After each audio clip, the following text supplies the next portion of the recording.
السلام عليكم البنات، كي دايرين؟ لاباس؟ صحة مزيانة؟ غادي نشارك معكم واحد المنتزه جميل جدا في مدينة وجدة. مرحبا بكم معنا. المدخل من هنا عنده عدة أبواب. هذه الباب الأولى، كاين باب الزوجة الكبار، وكاين البيبان تانيك عدة أبواب. بالنسبة لهذا المنتزه رائع جدا. المدخل ديالو هو هذا. كي تدخلي كاين بحيرة جميلة.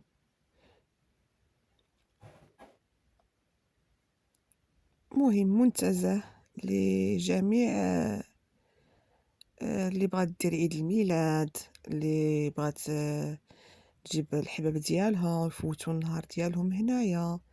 فيه طبيعة جميلة، فيه مجالس، فيه الكراسة اللي هي من تطلعي الفوق، وفيه عدة اكتشافات. جات الوجدة نجي لهذا المنتزه الجميل الرائع.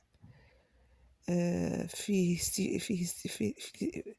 اللي بغات تستجمم هنايا. فيه هاد البركة المائية زوينة، فيه أشجار، أزهار. بالنسبة لهاد البلاصة هادي كاين واحد المطعم، واحد المقهى، وكاين تانيك واحد الجهة فيها الأطفال الترفيه. بالنسبة لهاد الجهة هادي فيها الترفيه للأطفال. كاين طوبوغو، كاين جميع الألعاب للأطفال.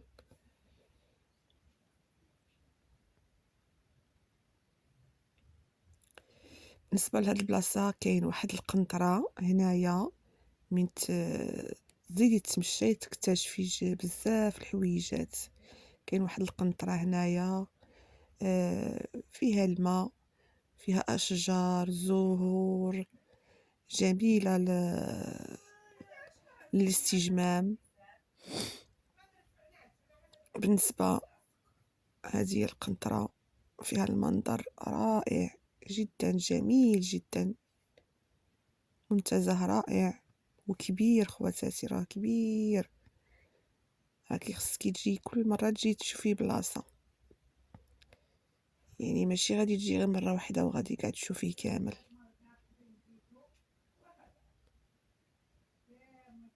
بالنسبة للعائلات يجتمعوا ويجيو هنايا يقعدوا يضحكوا يشيخوا يلعبوا الأطفال ديالهم، كل واحد